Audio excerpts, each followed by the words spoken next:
In the twilight years of the once mighty Marinid dynasty, Morocco was sinking into chaos.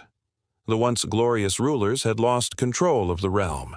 Factionalism, weak leadership, and outside threats left the kingdom vulnerable. Amid this storm, a new power quietly emerged, not through bloodlines of royalty but through political cunning and careful maneuvering. This power was the Wattasid family, originally Viziers under the Marinids. Their rise began with Abu Zakariya Yahya al-Wattasi, a man of intellect and ambition. In the year 1420, when the Wattasid Sultan Abu Sa'id Uthman died, the throne was left to a mere child. Abu Zakariya stepped in as regent, not just of the Sultan, but of the entire kingdom. Though he never wore the crown, he wielded more power than any sultan of his time. For 28 years, from 1420 to 1448, he ruled from the shadows, managing the affairs of the realm with firm control. He stabilized Morocco during a time of deep uncertainty and ensured that his family would remain at the heart of Moroccan politics. After his death, the mantle passed to his son, Ali ibn Yusuf, who continued as vizier but increasingly acted like a monarch. From 1448 to 1458, the Wattasids were no longer just behind the throne. They were becoming the throne. By 1472, the illusion of Marinid rule ended. Muhammad al-Sheikh al-Wattasi, the grandson of Abu Zakariya, officially declared himself Sultan. This was a bold move in a kingdom still clinging to Marinid traditions, but it was also inevitable.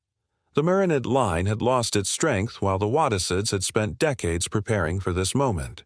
As Sultan, Muhammad al-Sheikh ruled from 1472 until 1504.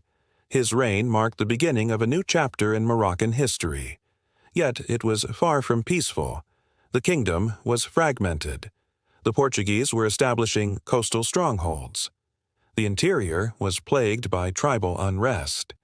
And to the south a new threat was rising, the Saadian Sharifs, a powerful religious and military force from the Sioux region. His successor, Abu Abd Allah al-Burtukali, ruled from 1504 to 1526. His nickname, the Portuguese, reflected the reality of the time.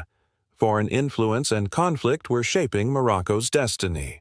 The Saadians, meanwhile, were presenting themselves as defenders of Islam and warriors against European invaders, winning both hearts and territory. The next sultan, Nasir ad-Din al-Qasri, Muhammad ibn al-Burtukali, was only a child when he came to power in 1526. The true ruler was his regent, Ali Abu Hassun, a man determined to hold the crumbling Wattasid realm together. But the tides were turning. Ali Abu Hassun governed Morocco in the name of the young sultan until 1545, then ruled openly for 2 more years. In a desperate move to counter the Saadian advance, he turned to the Ottoman Empire, pledging allegiance to the Sultan in Istanbul in exchange for military support. This decision would haunt him. Many Moroccans, proud of their independence, rejected the idea of becoming an Ottoman province. By 1554, the Wattasid fate was sealed. The Saadian ruler, Muhammad al-Sheikh, launched a decisive campaign against the Wattasids. At the Battle of Tadla, the Saadian army crushed Wattasid forces. Ali Abu Hassun was defeated, and the Saadians marched into Fez, the heart of Wattasid power. The Wattasid dynasty, which had ruled Morocco for over 80 years, was no more. From humble beginnings as viziers, to reluctant kings, and finally desperate defenders of a fading regime, the Wattasid Sultans had navigated Morocco through one of its most turbulent centuries.